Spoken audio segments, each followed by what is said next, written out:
एमबीबीजी college में साक्षरता दिवस पर भाषण प्रतियोगिता में सूरज ने मारी बाजी। हल्द्वानी के एमबीबीजी कॉलेज में साक्षरता दिवस के अवसर पर करियर काउंसलिंग और भाषण प्रतियोगिता का आयोजन किया गया।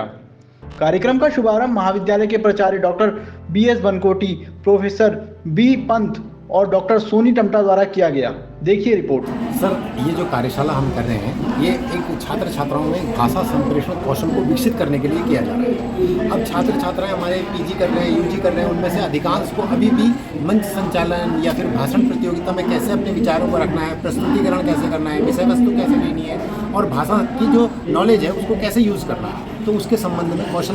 सर, ये दो चीज़ों पर केंद्रित हमने विषय रखे हैं। एक तो 8 तारीख को होता है अंतर्राष्ट्रीय साक्षरता दिवस।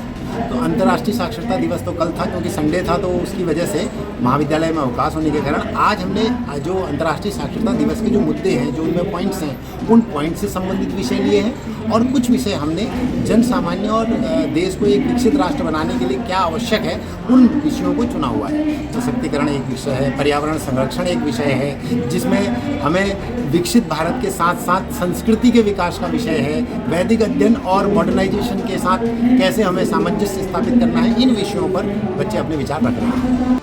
सर, हमारे महाविद्यालय में आज साक्षरता दिवस के अवसर पर महिलाओं की साक्षरता चुनौती एवं अन्य कुछ विषयों पर वार्तालाप हुई, जिससे हमें सीखने को मिलता है कि कैसे कैसे हमें महिलाओं को साक्षर करना है तथा समाज की एक महत्वपूर्ण कड़ी के रूप में महिलाओं को भी देखना है। सर, मेरे भाषण की थीम थी भारत की महिलाओं की साक्षरता, चुनौतियाँ एवं समाधान, जिससे मुझे काफ़ी कुछ सीखने को मिला। जब मैं इसकी तैयारी कर रही थी तो मुझे पता चला कि अभी भी भारत में लिटरेसी रेट महिलाओं का बहुत कम है।